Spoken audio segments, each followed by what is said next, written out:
Bonjour à tous et bienvenue dans cette nouvelle vidéo coup de cœur. Aujourd'hui, je vais vous parler de Cécité Malaga de Benjamin Lacombe. Alors, cet album nous raconte l'histoire de Cécité Malaga, c'est un pseudonyme, une femme aveugle qui est également funambule.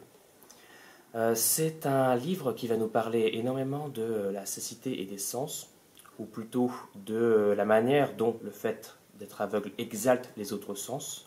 On va se concentrer ici sur la cécité corporale, celle qui est provoquée par un choc. Et donc le livre explore énormément ces sensations.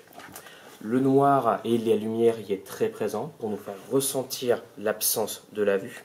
Il y a également tout un jeu avec les calques noirs qui se superposent aux images, de sorte que le simple fait de tourner les pages fait partie de l'expérience narrative et sensorielle de l'album. De la même manière, beaucoup des dessins sont très oniriques et métaphoriques, de sorte à ce que quand on les regarde, on ressente plutôt que de simplement regarder l'illustration d'un texte. Le texte, de son côté, est très poétique, mais il est aussi pour un livre relativement discret, puisqu'il s'agit d'un des sens qui sont évoqués dans l'histoire, qu'on cherche à nous faire ressentir, mais pas du sens central, puisque tous se conjuguent les uns aux autres. Les dessins de Benjamin Lacombe sont, comme souvent, superbes. On est toujours dans ce côté entre le glauque et l'onirique, qui est toujours très évocateur.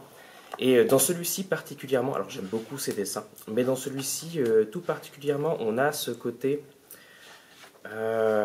métaphore dans chaque dessin, qui est une métaphore généralement unique, donc qu'on arrive vite à cerner, mais qui est également suffisamment abstraite pour qu'on puisse se l'approprier. Chaque image est indissociable du récit du livre, mais là par exemple, donc cet œil qui se brise à la manière d'une coquille d'œuf, c'est une image forte et claire. C'est aussi quelque chose que j'apprécie, puisque cette clarté simple, entre gros guillemets, permet que tout le monde peut ressentir très facilement le dessin et se l'approprier. On sent que ça a été dessiné et représenté pour parler au lecteur. Mais on peut aussi, outre l'histoire, y voir quelque chose de beaucoup plus personnel et trouver dans ces dessins et ces métaphores représentées des choses qui nous parlent de manière beaucoup plus intime.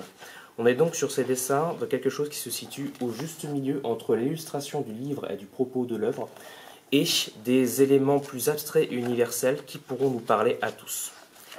Lire cet album, c'est donc une expérience assez forte, puisqu'il y a un grand travail en plus de l'histoire sur l'objet livre lui-même, et c'est une expérience que je recommande vivement de vivre à tout le monde.